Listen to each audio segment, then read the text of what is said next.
In the name of the Father, and the Son, and the Holy Spirit, glory be to God, now and forever, and unto the age of all ages. Amen.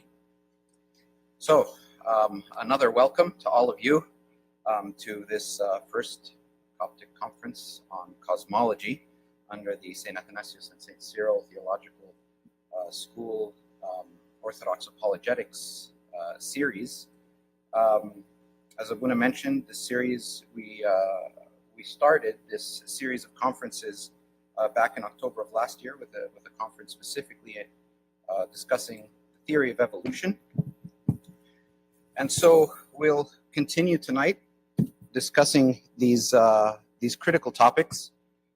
And God willing, we'll continue to offer these forums every few months or so. And my goal for tonight is to give a kind of an overview, a broad, wide-ranging, wide-sweeping overview for the topic, with the hopes that we can drill down into the details, in further conferences. I know that Abuna in the follow-on talk will also be expanding on some of the things that I'll be introducing.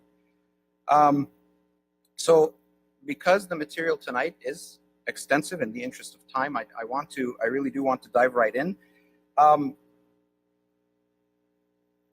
These topics that we're addressing focus, of course, on the relationship between the enterprise of science and our Christian faith, our belief in God, the Father, the Pantocrator, the creator of everything, right? The only begotten Son, our Lord Jesus Christ, and the Holy Spirit, as revealed to us through the Christian scripture, through the Bible, and the living tradition of the Orthodox Church. But we must always start, when we're discussing topics like these, science and faith, we must always start with the question of whether or not these two areas really need to even dialogue at all, or if they even have a common area within which they can dialogue together. Is there a mutual space within which they can dialogue? Answering this question first, it has to be first, will inform everything else that we can possibly discuss from that point forward. So, as briefly as possible, what is the purview of science and what is the purview of faith? Science, as you all know, has been called a search for truth, right? But we have to qualify that statement. It is a search for an objective truth, or we could say an objective reality. It's concerned first with objective facts, physical things that are observable in the natural world, either by the naked eye or through the various tools that we develop to measure all of these things that we observe. And science basically asks what those things are, and specifically, how do they work? So science deals with things that are objectively detectable, objectively testable, objectively reproducible, objectively falsifiable, right? And where there is a lack of objective knowledge, science makes educated guesses, educated speculation. The National Academy of Sciences makes this statement in the booklet that they release. They say, all scientific knowledge is, in principle, subject to change as new evidence becomes available. So it doesn't matter how long a theory has been held or how many scientists currently believe in it. If contradictory evidence turns up, and we'll see an example of this tonight, the theory must be reevaluated or even possibly abandoned altogether. And that's really the wonderful thing about science. It's kind of, you could call it self-correcting in that way, right? So science deals with objective realities. What about faith? Faith, on the other hand, as hopefully we're all familiar with the verse from Hebrews chapter 11, that faith is the substance of things hoped for, the evidence of things not seen. So faith also deals with truth and reality. But that truth is not necessarily an objective truth, right? It's not necessarily an objective reality. The Bible, what is the Bible? It's the written result of spiritual enlightenment to reveal religious truths, moral truths. And so the purpose of the Bible is spiritual. It's not scientific. It's about the point of our existence, about why, right? Science asked how. That's the fundamental question of science, how. Fundamental question of faith is why. Why these things that we see, why they came to be, and what's the meaning? What's the point behind it all? It's the narrative of the relationship between God and man throughout the ages. And so the questions that the Bible answers are different than the set of questions that the scientist is particularly asking. The Bible, for example, it didn't say, let me explain to you how God made the world, but let me tell you simply that in the beginning, he made it. Now, there may be some details in the Bible that shed some light into that how, but those are only there to address the why, in relation to the why. So only reason they're there. And yes, of course, thanks to relatively recent scientific discoveries that we have some idea of the steps, the sequence of how everything around us came to be. And it does turn out that indeed it's all in the general order that the book of Genesis describes.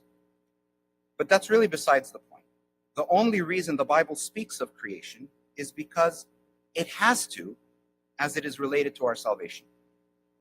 The primary purpose of biblical language is to try to comprehend something that is really even beyond our human understanding. The classical example that I like to give is, imagine you jump into a time machine and you go back 3,000 years. You step out of that time machine and you're greeted by all the people that lived 3,000 years ago, and you pull this device out of your pocket. How do you describe to people 3,000 years ago what this thing is? There's no words in their language, in their vocabulary for glass, plastic, anything, sound waves. The closest you can do is try to assimilate it to something within their realm of understanding. I don't know, maybe smoke signals, something like that. But in general, it's nearly impossible to describe this. So there are boundaries, there are definite boundaries to both science and faith. Both of these areas of knowledge use different sources, different methods of study to pursue their own specific goals. Each has their own specific goals. So we have to keep this in mind, because can science overstep its boundaries? And does that happen? Yes, it absolutely does. Right? We said that science deals with objectively detectable, objectively testable, objectively reproducible, falsifiable things. Well, God isn't any of these things. And so science really can't make any definitive claims about God. Right? Why is there something rather than nothing? That really isn't a question science can necessarily answer in that way. All science can do is say that there is something, and it can try to answer how is there that something. Right? Now, how about faith? Can faith overstep its boundaries? And does that happen? Yes, absolutely. Right? The Bible doesn't attempt to teach astronomy, cosmology, biology, zoology, any other science or history for that matter. So it's fundamentally incorrect to try to seek scientific revelations in Scripture, or to compare Scripture to scientific findings. The classical example, of course, is the Catholic Church's judgment of Galileo for publishing his findings that the Earth is not the center of the universe, right? Which is something they had inferred from their view of the Bible, right? And, it's fortunate. for us Orthodox, this problem, this apparent problem between science and faith, it really isn't a problem in the Orthodox tradition. The great church fathers, for example, St. Basil, St. Gregory the theologian, their views never opposed the scientific data of their time, right? And in their writings, very clear in St. Basil and St. Gregory, we see them clearly setting the limits on both kinds of wisdom, the scientific wisdom and the spiritual wisdom. For them, the God of the universe could hardly be threatened by any advances in human knowledge, because God is above science, right? Because he made science, right? But as a side note, this isn't to infer that the Bible is purely allegorical, right? In the interest of time, that can be something that we can discuss in detail at another time. But today we want to spend our time examining the scientific, quote unquote, data, if you will.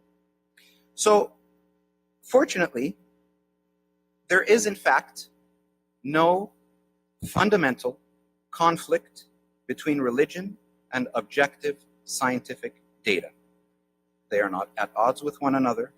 There is no need to choose between science and religion, because the two spheres of knowledge are two distinct things that are not asking the same questions. God is the first cause and the author of all that exists, regardless of how he achieved those goals. And in principle, no scientific theory, no hypothesis threatens faith in God, our creator, because any theory, in order to be truly scientific, must remain within the bounds of perceptible and objectively accessible experience. Right? When these contradictions do occur, it means that either religion or science, or both, has betrayed its principles and has become pseudo-religion or pseudoscience. Right? And this leads to statements like the one made by the infamous Richard Dawkins, the author of The God Delusion. He says this, he says, "I see God as a competing explanation for the facts about the universe and life." As we've just discussed, that's not even possible. They can't compete, right? Dr. Hugh Ross, who holds a PhD in astrophysics, made the following statement: "Often, the stated basis for the rejection of the God of the Bible is a lack of absolute proof of his existence. However, because we humans are confined to the space-time continuum, which that's going to represent later on, we cannot attain absolute proof of anything." Another good quote, and I'm going to be presenting many good quotes from scientists tonight. This is from Dr. Catherine Blundell, who's a professor of astrophysics at Oxford University. "In science, we don't know all the answers. Many we don't know because they're simply outside the domain of science, right? You just can't have books with titles like this. Has science buried or disproved God? It can't. They're in two different arenas, right? And you really can't have titles like this one either. Has science discovered God? It can't do that either. They are separate. Each knowledge, each type of knowledge needs to stay put and move within its limits. No true science can encroach on the faith of our daily life, right? It has no right to do so, and it simply can't do so. So with that being said, is there really anything else for us to talk about? That's it, right? And glory be to God forever. Not really. If all of this is true, and it is, why are we even here? What are we doing here? Right? Let's go back to that quote from Dr. Hugh Ross that I showed you a few seconds ago. Often, the stated basis for rejection of God, of the God of the Bible, is a lack of absolute proof of his existence. However, because we humans are confined to the space-time continuum of the universe, we cannot attain absolute proof of anything. And then he adds, but that does not mean that we cannot draw secure conclusions. What does he mean by this? We find the following words in St. Paul's opening chapter in his letter to the Romans. Because the things that men can know about God is revealed in them, for God has shown it to them. For since the creation of the world, God's invisible attributes, even his eternal power and Godhead, the most mysterious things about God, are clearly being seen, being understood by the things that are made. We find in these words of St. Paul and in others throughout Scripture and through the teachings of the Holy Fathers that creation itself, the observable world, is intended by God to reveal something to us. It is an agent of divine revelation to help reveal God himself, to help point us to those whys that are within the purview of faith, right? The question for us is how, right? Can science really inform our faith and vice versa? Can our faith inform our science? As we've said, science and faith, they ask different questions. The former asks how, the latter asks why. But there's nothing that precludes the possibility of having both types of knowledge. They can, and they do, complement and clarify each other. I can and I should use my science to appreciate my faith. And I can and I should also use my faith to give meaning to my science. How? Let me ask you a question. The water is boiling on the stove. Why? Well, because burning gas heats the water. That's a true statement, is it not? It really does answer how.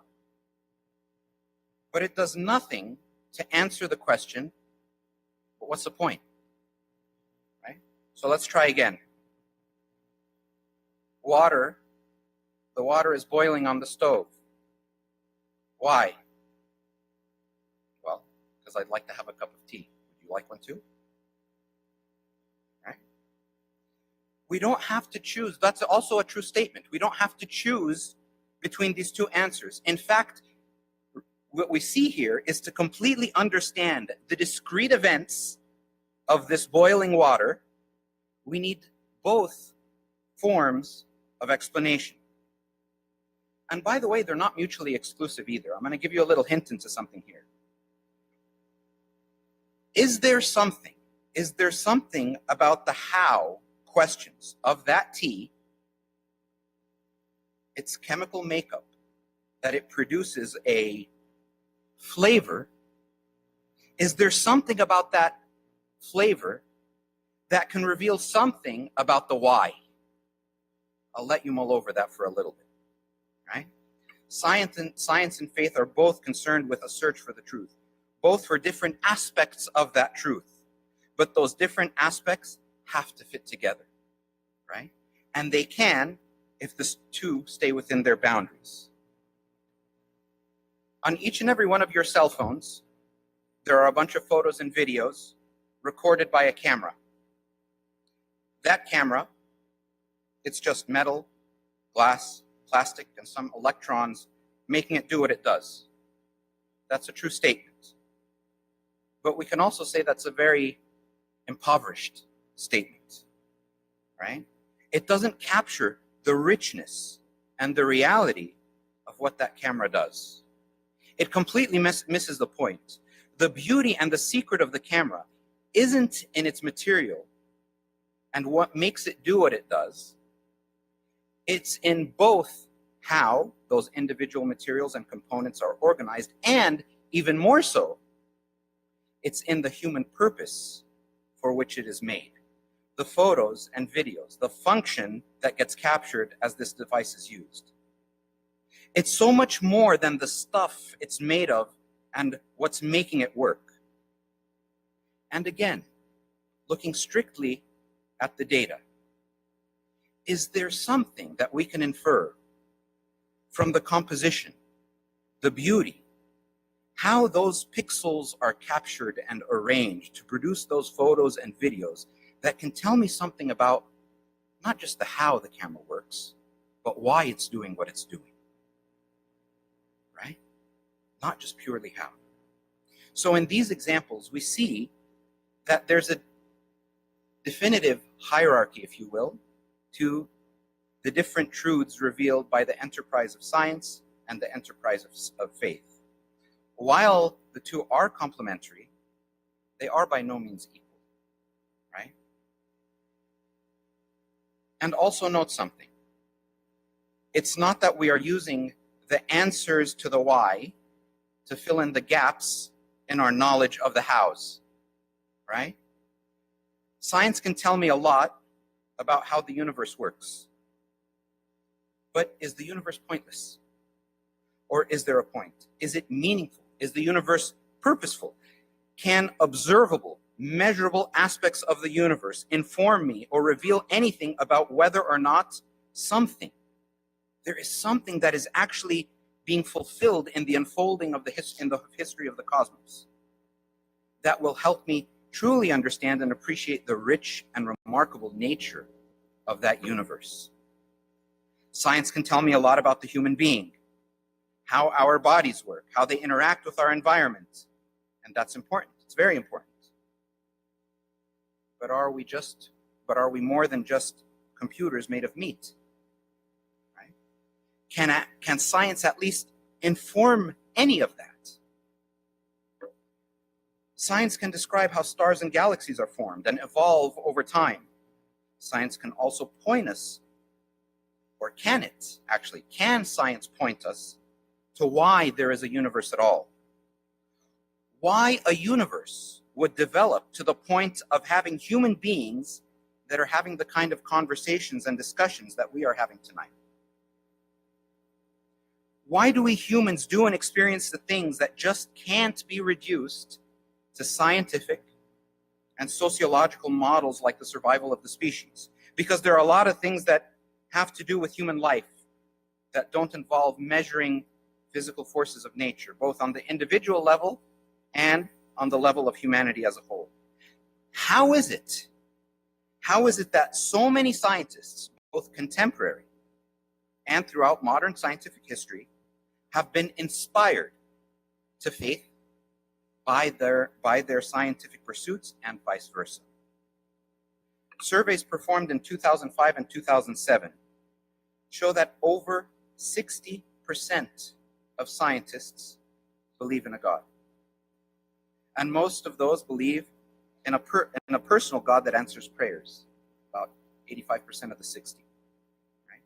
And what's another incredible piece of data is the more advanced you are in the scientific field, the more advanced in their scientific fields, the higher you'll find that percentage. 70% of Nobel Prize winners in the fields of chemistry and physics are Christian. Given the apparent state of science and faith today, this seems completely backwards. Doesn't make sense.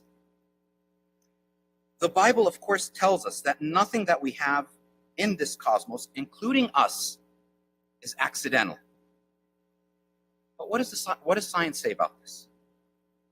Does scientific truth point to revelation beyond and above purely scientific truth? Right?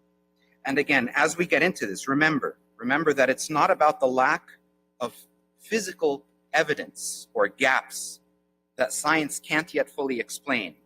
It's about the positive scientific evidence that points to this truth. So as we push on forward, I want you to look out for something. Unfortunately, science as it's presented today in both academia and in culture is more than pure science. And we did touch on this earlier when we talked about the boundaries of science and faith, but it really does need to be reiterated here. Today's science contains a certain, what you could call, metaphysical philosophy about it. Right? It's a philosophy that claims that science has already completely figured out the nature of reality, and all that's left is just filling in the details. The perfect example of this ideology we find in the opening lines of Carl Sagan's famous program Cosmos, right? The groundbreaking and most highly regarded scientific TV documentary of the 1980s, which sequeled a few years ago under the same title by the famous and popularly outspoken astrophysicist Neil deGrasse Tyson. So Carl Sagan opens his program Cosmos with these following lines.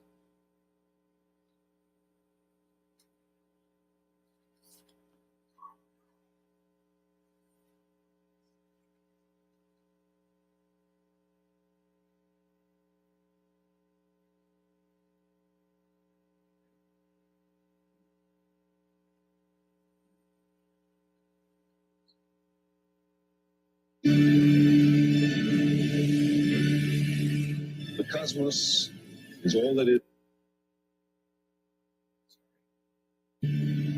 Our contemplations of the cosmos stir us. The cosmos is all that is, or ever was, or ever will be. Our contemplations of the cosmos stir us. There's a tingling in the spine, a catch in the voice, a faint sensation as if a distant memory of falling from a great height. We know we are approaching the grandest of mysteries. Absolutely, very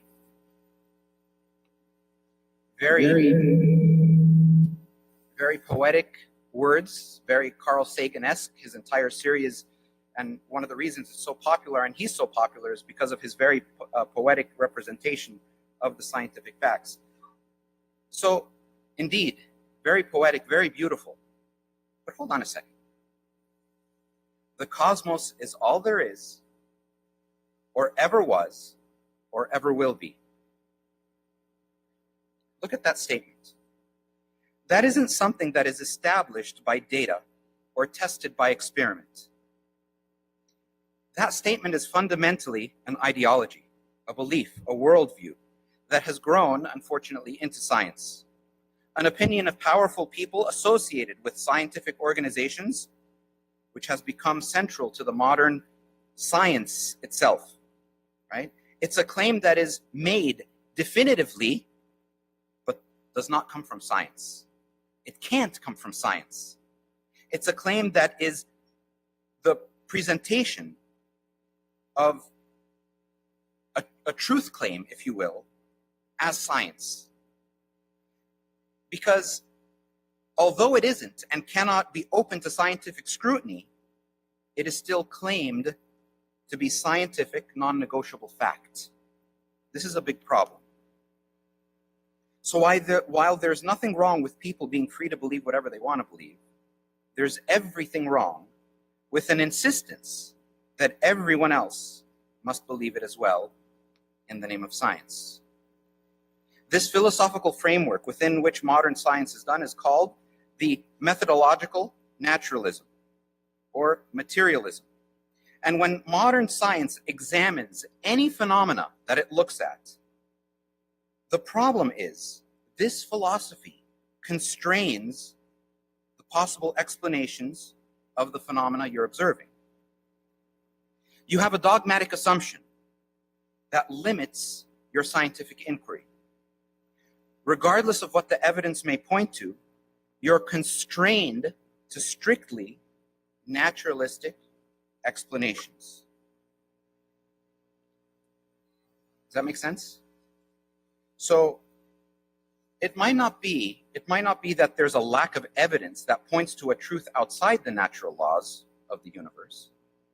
It's that the modern scientific framework can never recognize that. But we don't have to limit ourselves to the boundaries of that framework.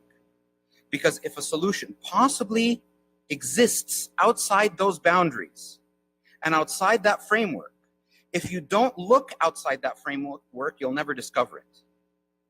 In this day and age, anything outside this naturalism is considered subjective, arbitrary, imaginary. And within this model, You can't say that the universe is a product of, or even pointing to, an imagined creator. But here's a question. Are there any precedents within science when problems arise within science itself that are unsolvable within the information and the framework available, and it becomes necessary to approach these problems in a completely new way, like changing your framework or your coordinate system, how and where you take your measurements, and so forth? Is there precedent of science kind of breaking down those boundaries a little bit and finding a solution? Because sometimes, only when you do this, is the very lifeblood of the scientific endeavor itself unhindered. I'll give you a simple example.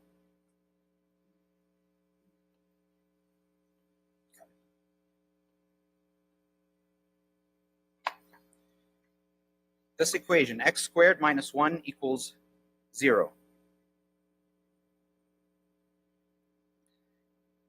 It's a simple equation to solve, right? Very easy. The answer is x equals positive 1 or minus 1. What about that one?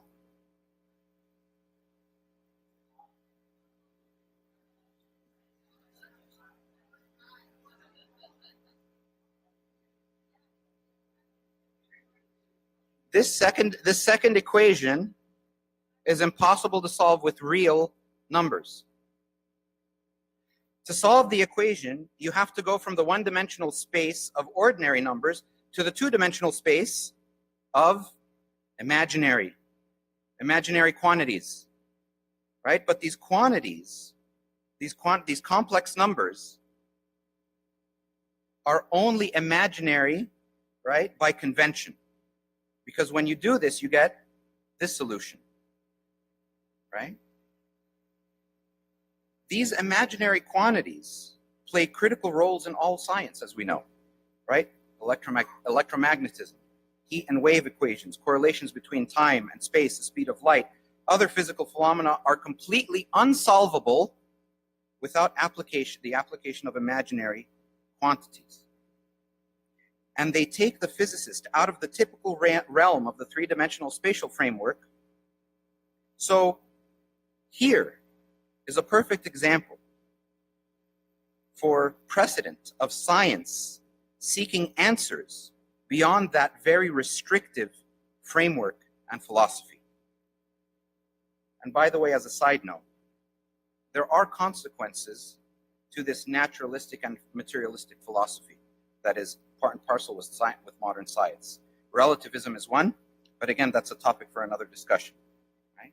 So when an impasse between science and faith happens, often it's the philosophy that is contrary to the faith, not necessarily the science itself.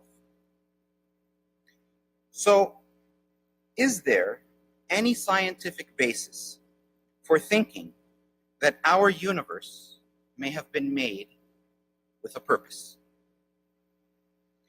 One of the greatest breakthroughs of astrophysics of the latter half of the 20th century was to figure out how the elements on the periodic table that are necessary for life, how they were made.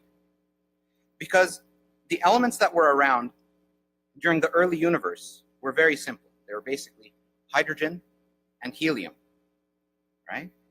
And you really can't do much with these.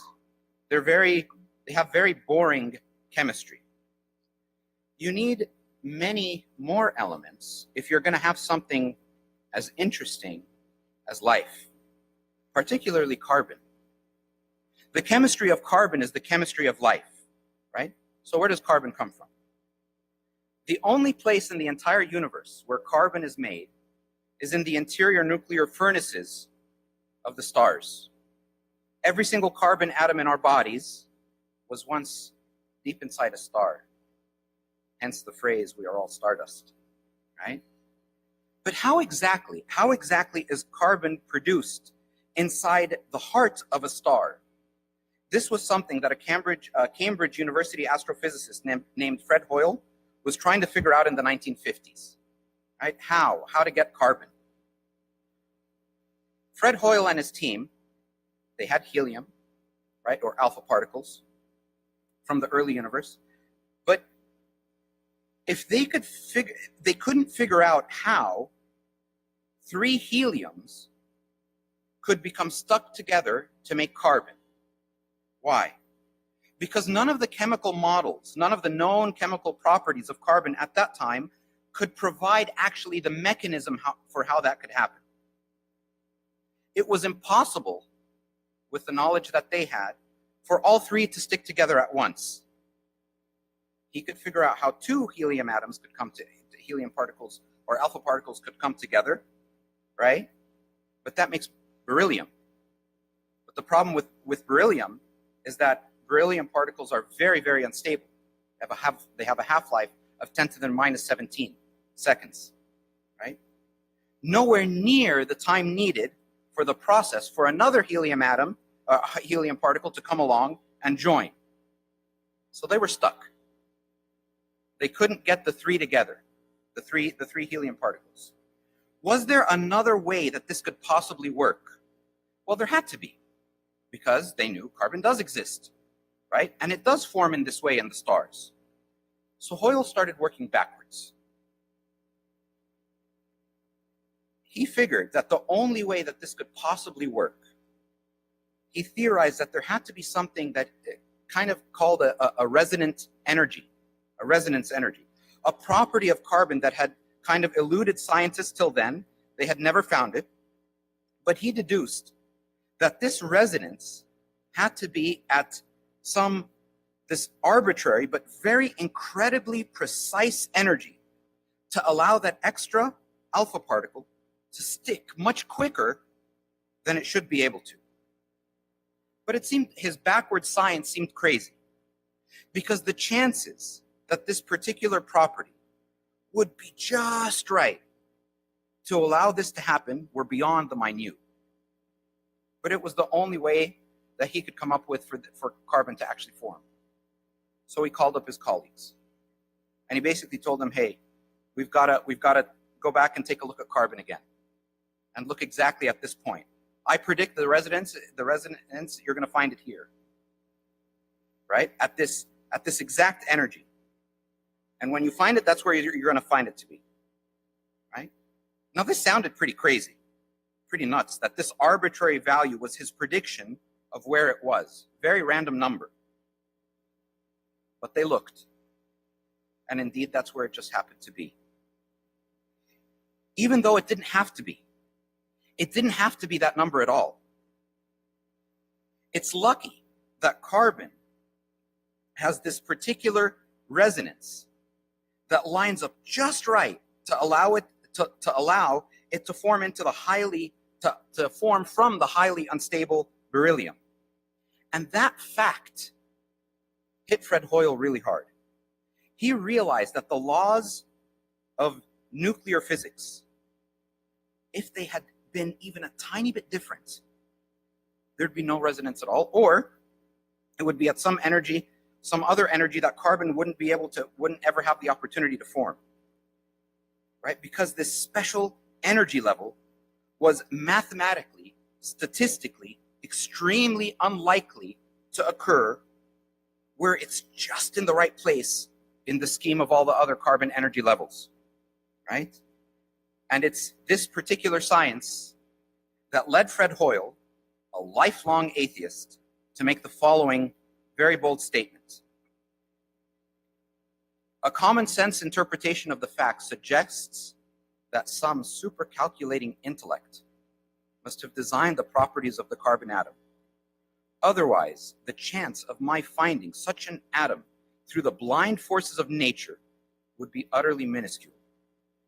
Some super intellect has monkeyed with the physics, as well as with the chemistry and the biology. The numbers one calculates from the facts seem to me so overwhelming as to put this conclusion almost beyond question.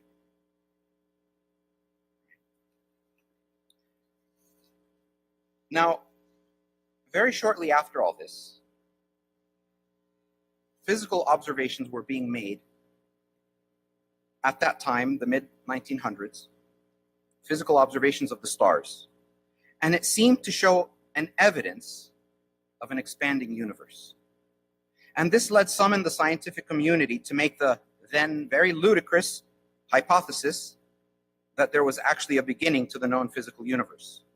And this completely flew in the face of overwhelmingly global science opinion, that the universe, the overwhelmingly global scientific opinion of the day was that the universe was eternal, infinite, right? This was a fundamental law of an eternal, unchanging universe.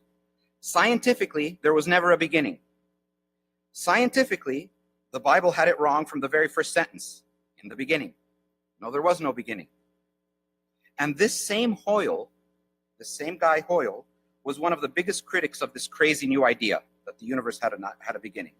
So Hoyle gathered his team again and began working on what they called the steady state theory, which attempted to recognize these observations that were being made that seemed to reveal a changing universe that could be interpreted to a universe that had a beginning.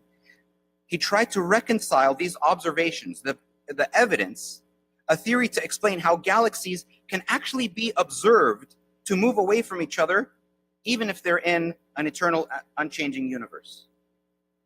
And on March 28th of 1949, Hoyle was invited on a BBC radio program to talk about how his science showed that those very observations that had just been made, and by the way, those observations of the expanding of the universe were primarily, those initial observations were primarily made by an astronomer by the name of Edwin Hubble, after which the Space Telescope is now named, from a new high-powered telescope installed on the top of Mount Wilson, right, in the foothills of Southern California, not too far from here. But on that BBC program, Hoyle was explaining how his steady-state theory shows that Hubble's observations did not challenge or threaten the scientifically long-accepted, well-known, globally accepted fact that the universe is infinite. And by the way, even Albert Einstein had fudged his equations to avoid implications that the universe had a beginning. Much later on, he dubbed this his biggest blunder. But on the program, on this radio program, Hoyle mocked this new idea that was coming out, which had not yet been named, by the way, right? This new idea that the universe exploded into existence, right? He insultingly, very insultingly, called this newfangled idea a Big Bang. And he said this. He said, the reason some scientists like this Big Bang idea is because they're influenced by the book of Genesis.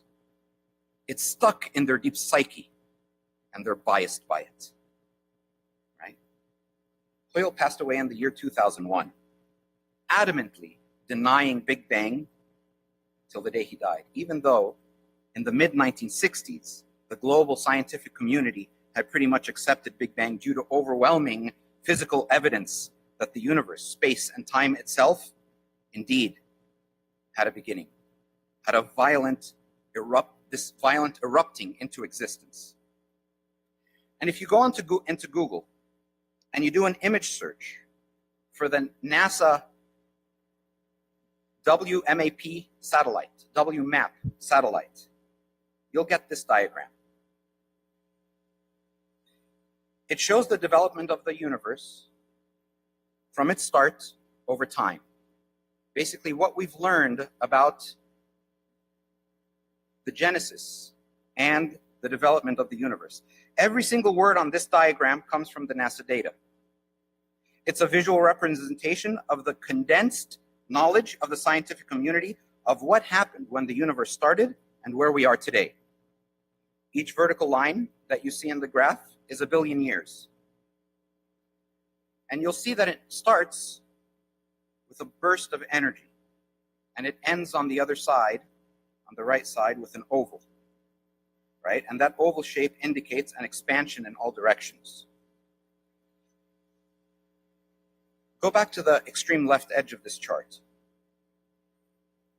It shows a beginning. the strongest evidence for which was actually discovered accidentally in 1964 by a pair of Bell Telephone Lab engineers working on satellite telecommunication systems, who very serendipitously, if you will, discovered the nearly perfect, perfectly homogeneous, nearly perfect, and I'm not going to say why I'm using the word nearly, I'll let Abuna talk about that one, the nearly perfect, homogeneous and isotropic radiative echo of that Big Bang, known as the cosmic microwave background radiation, right? They discovered it, and that was it. As soon as they had made that discovery, overnight, the universe had a beginning. The universe went from an eternal, unchanging thing to something that started in time, right? Matter, time, space were no longer eternal, but had a beginning, the implications of which are absolutely huge. Now look at that diagram again. Look at all the black around the borders. All around and outside of that expanding cone is nothing. Completely nothing.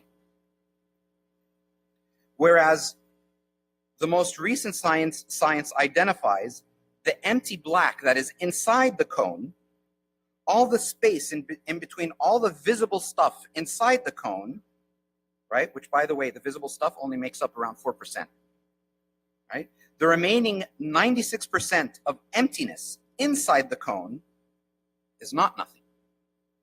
It's something. It's a whole lot of something, right? It's something that, because it has to be there, but we don't know much about it. So we call it dark matter. But the point is, it's something. It's not nothing. It's unlike the black that's on the outside. The black that's on the outside of the cone is scientifically undefinable. It is outside the known, observable, physical universe. So this chart shows very clearly something coming from nothing. But notice something else. All the way on the left, at that beginning, they've labeled what you might call the creation force. They've labeled it, if you can read it, as quantum fluctuations, right? And again, I believe Abuna's presentation is going to go into a little bit more about this, but if you Google the phrase, what caused the Big Bang? Just that exact phrase, what caused the Big Bang? The very first search result you will get on Google is an article by PhD astrophysicist Paul Sutter, published on the space.com website, that states the following. There are, of course, some ideas out there, models that attempt to describe what ignited or seeded the Big Bang, but at this stage, they're pure speculation. If these ideas can provide observational clues, then hooray, we can do science. But if not, they're all just bedtime stories. Those quantum fluctuations have necessary prerequisites, like the laws of quantum physics themselves, space-time itself, right? Like the minimal pure energy of vacuum, the presence of an energy field. All of these are prerequisites for those quantum fluctuations. They can only exist inside the cone, not outside the cone. But the fact that this chart is labeled with quantum fluctuations being placed there at the very beginning, immediately outside the cone, before that first burst, as opposed to it being blank, actually reveals something quite interesting, maybe inadvertently. Scientifically, we find, by this label being placed here, the universe allows creation of something from nothing, only provided the universe will only allow something to come from nothing, only provided that you have the laws of physics or the laws of nature. But the laws of physics and the laws of nature only act on the physical. If they create the universe, these laws Must they predate the universe? It seems like a bit of a circular fallacy, right? But it does seem that the science is pointing to something here, something outside of science, that using the language of science can only be described as this. There's some kind of force, some kind of forces that are not physical, but somehow act on the physical. They create the physical from nothing, and they even predate the universe. And they're even outside of time. What does that sound like? By the way, as a side note, think about this. Very often, when you state the religious belief that God created the universe, that God is, okay, fine, the Big Bang was the beginning. What caused the Big? Well, God was the cause of the Big Bang. The question you almost immediately get from the scientific community is, well, then where did God come from? As if science simply can't accept the idea of something being eternal, of something not having a beginning. But wait a minute, hold on. That was prevailing scientific concept not too long ago. A concept that the scientific community had a really hard time letting go of. Was steady state irrational, or was it rational science? Of course it was rational, right? Dr. Robert Jastrow, who is an agnostic, right, an astrophysicist who holds a degree in PhD in physics, says this: the scientist is violated by the discovery that the world had a beginning under conditions in which the known laws of physics are not valid, and as a product of forces or circumstances we simply cannot discover. When that happens, the scientist has lost control. If he really examined the implications, he would be traumatized, because now we see how the astronomical evidence leads to a biblical view of the origin of the world. Astrophysicist George Smoot, who won the Nobel Prize in Physics in 2006 for his work on NASA's COBE, the Cosmic Background Explorer spacecraft, which is the predecessor of the WMAP spacecraft that gave us the diagram we were looking at earlier, he said this: there is no doubt that a parallel exists between the Big Bang as an event and the Christian notion of creation from nothing. And it isn't just the creation of the universe that points towards biblical truth. As we mentioned earlier, the fabric of the universe itself and its physical laws seem to do so as well.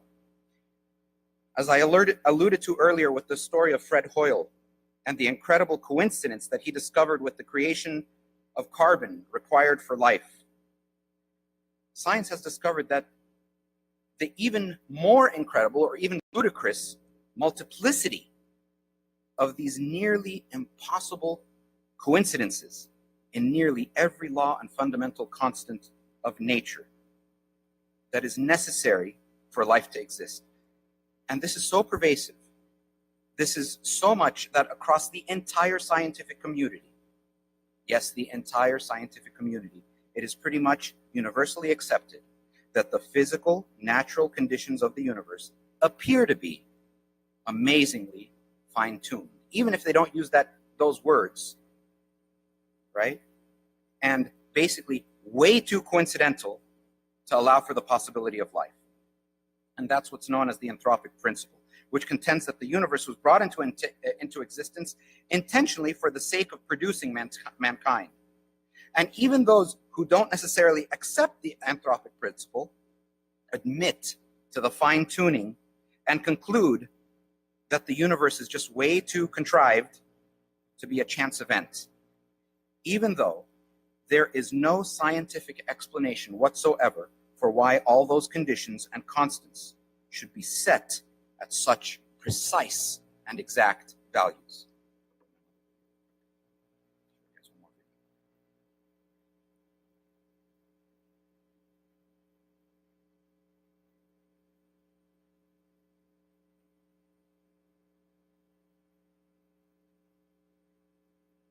One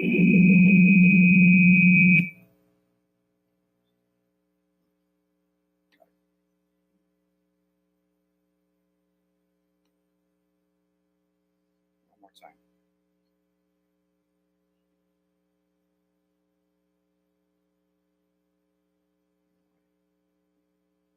Galaxies and stars, down to atoms and subatomic particles.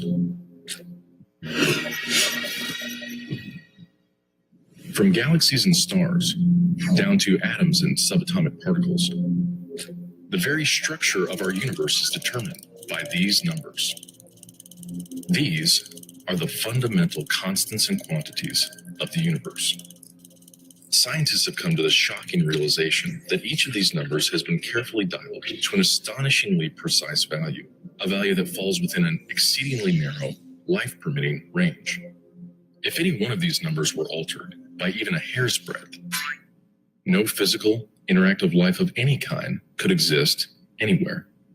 There'd be no stars, no life, no planets, no chemistry. Consider gravity, for example. The force of gravity is determined by the gravitational constant. If this constant varied by just 1 in 10 to the 60th parts, none of us would exist. To understand how exceedingly narrow this life-permitting range is, imagine a dial divided into 10 to the 60th increments. To get a handle on how many tiny points on the dial this is, compare it to the number of cells in your body, or the number of seconds that have ticked by since time began. If the gravitational constant had been out of tune by just one of these infinitesimally small increments, the universe would either have expanded and thinned out so rapidly that no stars could form and life couldn't exist, or it would have collapsed back on itself with the same result: no stars, no planets, and no life. Or consider the expansion rate of the universe. This is driven by the cosmological constant. A change in its value by a mere 1 part in 10 to the 120th parts would cause the universe to expand too rapidly or too slowly. In either case, the universe would again be life prohibiting. Or another example of fine-tuning. If the mass and energy of the early universe were not evenly distributed to an incomprehensible precision of 1 part in 10 to the 10 to the 123rd, the universe would be hostile to life of any kind. The fact is, our universe permits physical, interactive life only because these, and many other numbers, have been independently and exquisitely balanced on a razor's edge. Wherever physicists look, they see examples of fine-tuning. The remarkable fact is that the values of these numbers seem to have been very finely adjusted to make possible the development of life. If anyone claims not to be surprised by the special features that the universe has, he's hiding his head in the sand. These special features are surprising and unlikely.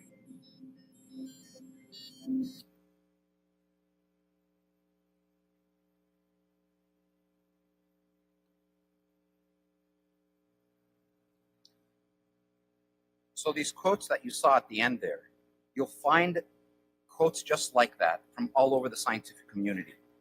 The greatest scientific minds of our times describing these recent scientific findings of how exact these numbers have to be, which compel this conclusion that someone's been doing something. Dr. Dennis Scinia of the Cambridge University Observatories says this: if you change a little bit of the laws of nature, or you change a little bit of the constants of nature, like the charge of the electron, then the way the universe develops is so changed, it is very likely that intelligent life would not have been able to develop. This is the last scientist that we saw in the video. If we nudge one of these constants just a few percent in one direction, stars burn out within 1 million years of their formation. If we nudge it a few percent in the other direction, then no elements heavier than helium form, no carbon, no life, not even chemistry, no complexity at all. And then this one, by Dr. Paul Davies of, again, Cambridge University. The really amazing thing is not only that life is on Earth, the really amazing thing is not only that life on Earth is balanced on a knife edge, but that the entire universe is balanced on a knife edge and would be in total chaos if any of the natural constants were off even slightly. You see, even if you dismiss man as a chance happening, the fact remains that the universe seems unreasonably suited to the existence of life, almost contrived. You might say a put-up job. It seems to be the product of exceedingly ingenious design.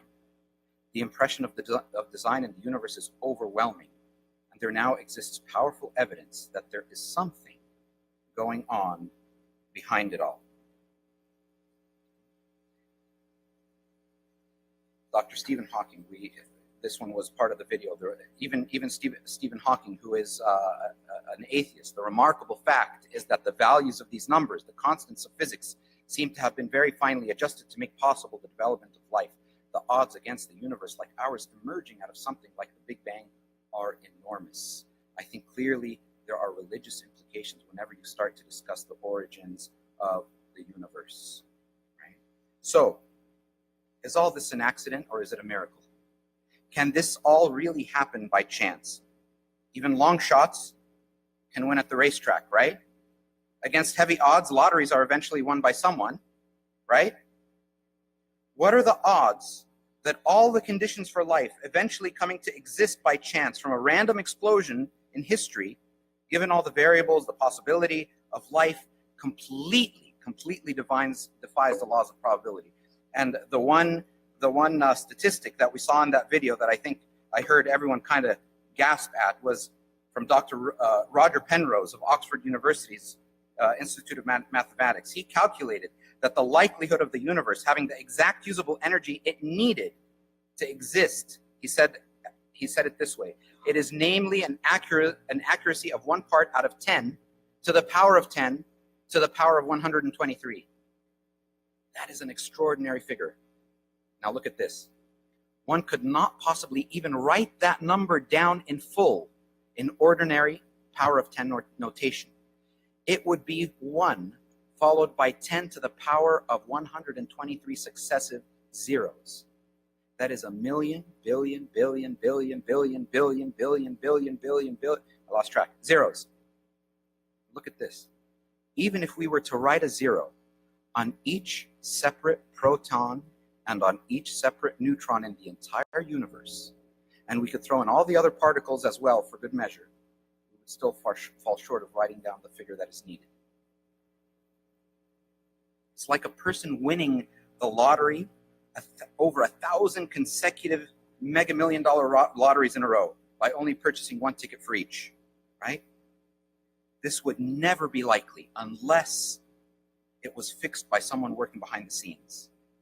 Dr. George Greenstein, one of the world's leading theoretical astrophysicists today, again, despite being an agnostic, has said this: as we survey the evidence, the thought instantly arises that some agency must be involved.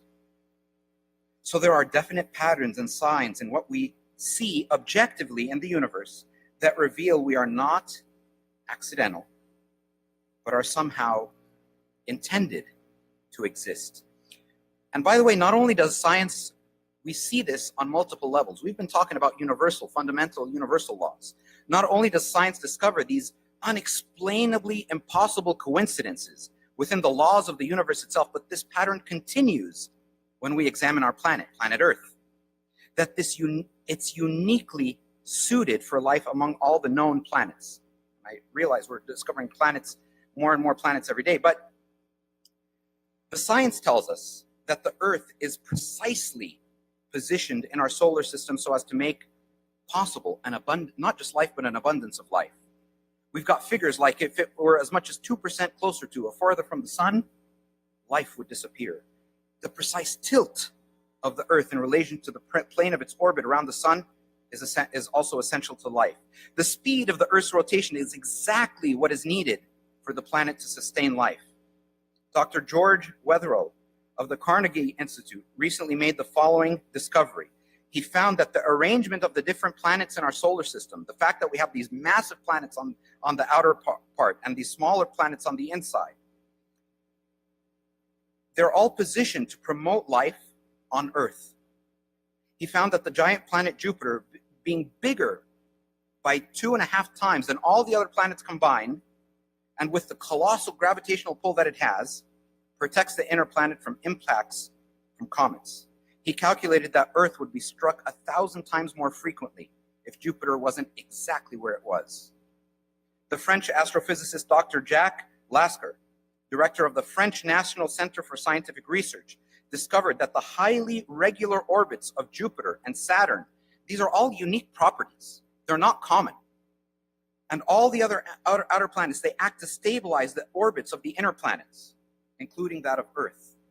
Were that not the case, drastic changes in our orbit would make our climate completely inhospitable for life. And there's so many more of these conditions. The sun's luminosity, the large size of our moon in relation to our planet, which again is kind of an oddball. We don't see that anywhere else, right?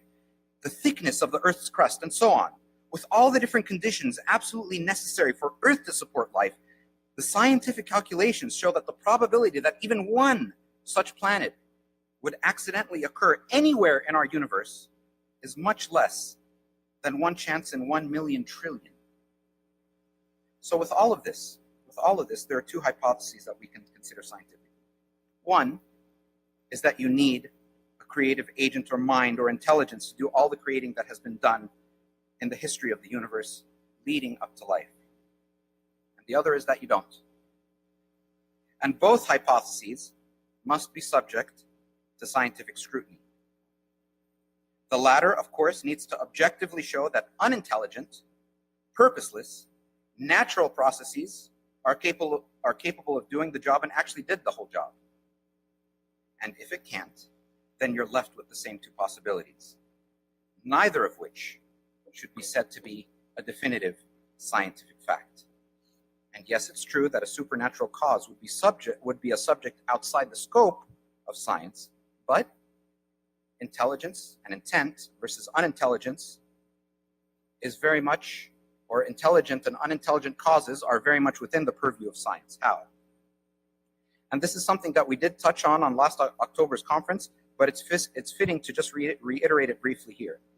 Princeton's Dr. William Dembski, who holds 2 PhDs, one in mathematics and one in philosophy, in his book, The Design Inference, identifies the features and things that enable us to recognize or infer intent or intelligence. Reliably, empirically, scientifically, rigorous criteria for deciding, for making a scientific decision if something was designed, intentionally designed. His 2 required conditions for detection are improbability, something that is highly improbable, and something that is specific, something that has objective patterns. For example, on Mount Rushmore, you'll find a pattern that a sculptor chiseled into the mountainside, right? This pattern of rocks, it's very highly improbable, right? It's not naturally repeatable. But you could say the same thing about any other random pattern of rocks on a hillside. The difference is the second criteria. For the Rushmore pattern, it also has specificity. The pattern specifies something objective. And because it has both these conditions, we know that the pattern isn't random or accidental. It's like deciding whether a set of markings on a cave was put there by a person or a product of natural erosion and chemistry on that wall. Same with the mark on a tree trunk, right? If it conforms to an independent, specific pattern, like letters in a language, then we know that there's that specificity. And that specificity, by the way, that Dembski describes, that's what he defines as information, right? That specificity itself is information. The type of information that is present not only in pictures, but also in written text, in numeric sequences, and in encoded software and radio signals. So we as human beings, we know how to scientifically detect or infer intelligence, which is the basis for the SETI project, the Search for Extraterrestrial Intelligence. This project employs large radio telescopes all around the world, including the massive Arecibo Observatory in Puerto Rico, which just as of I think a couple of years ago was the largest in the world, to monitor electromagnetic signals coming from space, looking for markers of information-rich patterns coming from the universe. But these signals, we have to be able to differentiate them from the random noise or the basic repetitive signals that could be produced naturally by stars, pulsars, quasars, naturally occurring things in space, right? And if they ever detect an information-bearing signal, it would confirm the existence of intelligent life beyond Earth. And of course, despite ongoing efforts for almost 15 years, no such signals have been found. But this is the criteria. We know how to apply the criteria. And it's the same criteria and process that we use, for example, to decipher ancient documents written in an unknown language. Everything in our experience tells us that information-rich systems arise from intelligent agents. But something amazing happens when we apply this very same criteria to certain things in our natural world, right? The entire topic of last October's conference was on evolution, and it really talked a lot about, it covered in depth DNA. The DNA that's within the nucleus of every living cell. And those presentations are all online on the ACTS website, I believe. But I'll just highlight one thing. There is no entity in the known universe. There is no entity in the known universe, including our supercomputers, right, that stores and processes information more efficiently than DNA. Analysis of the DNA encoding regions shows that its chemical characters have specific arrangements that allow them to convey detailed information and instructions, much like the letters and words in a meaningful book or the binary digits in computer code. The coding within DNA reveals such intelligence that it staggers the imagination. A mere pinhead of volume of DNA, the amount of DNA you could fit on the head of a pin, contains information equivalent to a stack of paperback books that would encircle the Earth 5,000 times. Bill Gates, of course, founder of the world's largest personal computer company, made this highly suggestive observation. DNA is like a computer program, but far, far more advanced than any software ever created. And there's somewhere else where we recognize these non-random marks of intelligence. When science examines the nature of the cosmos itself, the universe, and the laws that govern it, what we see is that the universe itself, and this is very important, it's not random, it's not accidental, it's not chaotic, it's not undirected, it's not messy. Instead, we see complex yet elegant patterns. We see order, we see harmony, we see beauty, and an elegant simplicity to these governing laws. Think about even the word that we use to describe the workings of the universe and nature, the word laws. It's an anthropomorphizing of nature, right? C.S. Lewis said this: a stone falls to earth because it's obeying a law. That makes it a citizen of something. That word law is a metaphor for intelligent human laws. It's an anthropocentric metaphor. Only humans have laws. Only intelligent and civilized societies have laws. It's a metaphor that we've gotten so used to that we've forgotten it's a metaphor. When science studies nature deeply, there's an aesthetic principle of symmetry that is completely unavoidable, but it immediately stands out very distinctly. Laws of beauty expressed in elegant and harmonious mathematical patterns and principles. Laws of beauty expressed, and all of these formulas that we have in science, so much that when educational science programs are produced and released, they've got names like this one, the elegant universe, right? Not only is the universe finely tuned, but it's also, in its elegance, understandable.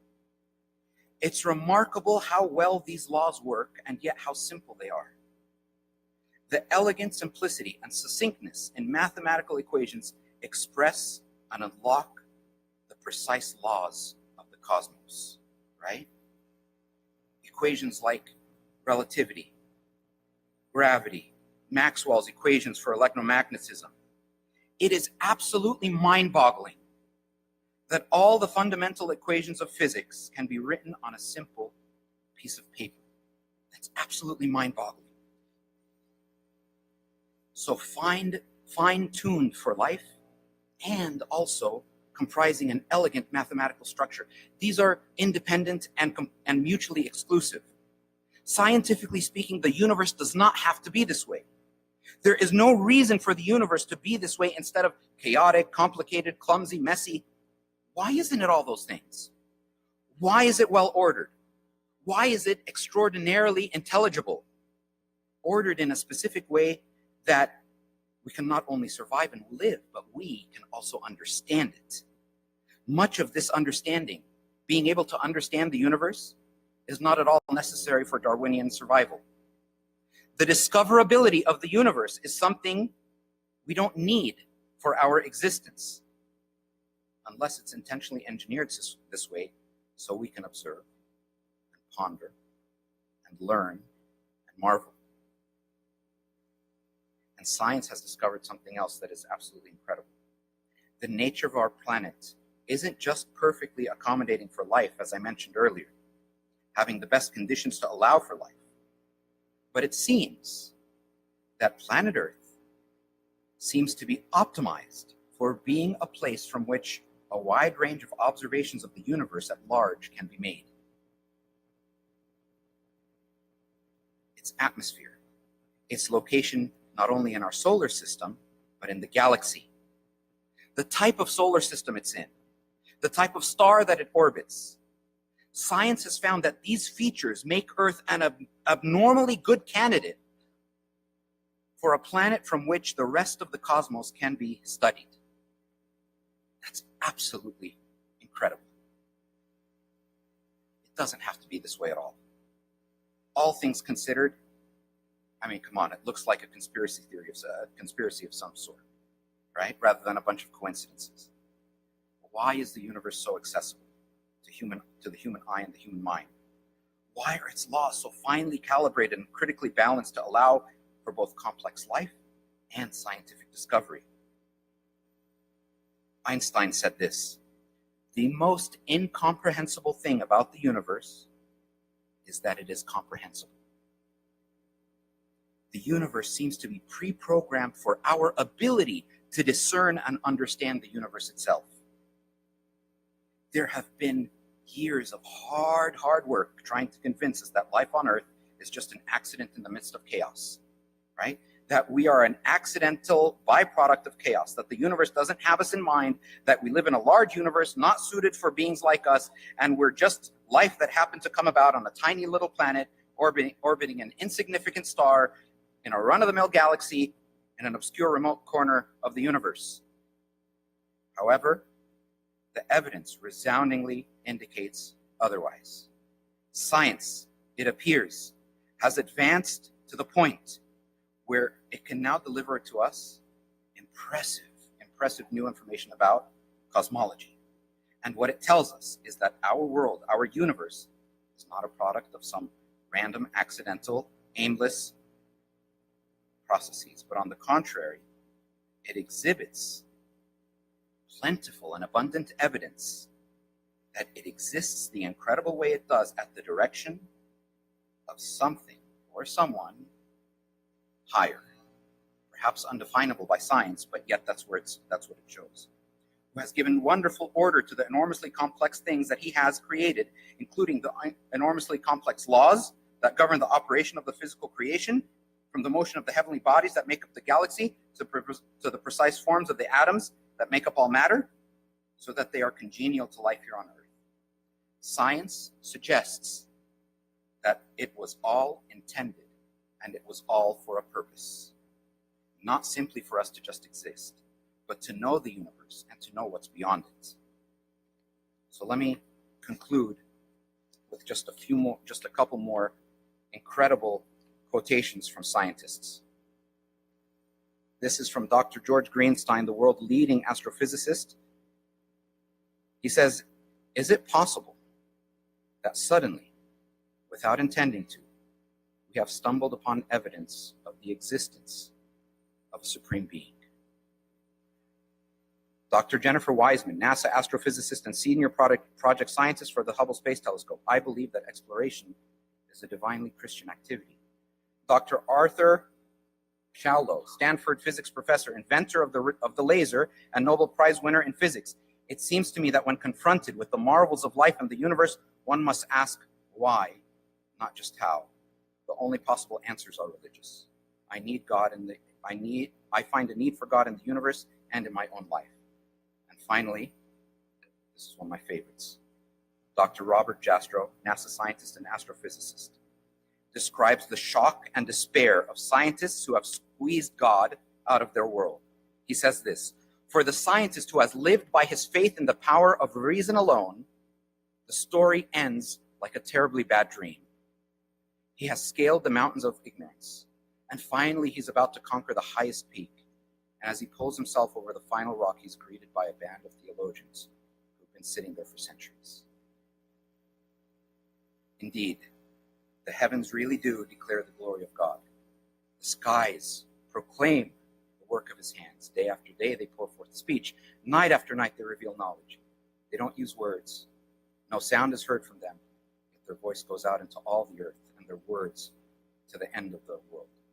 Glory to God forever.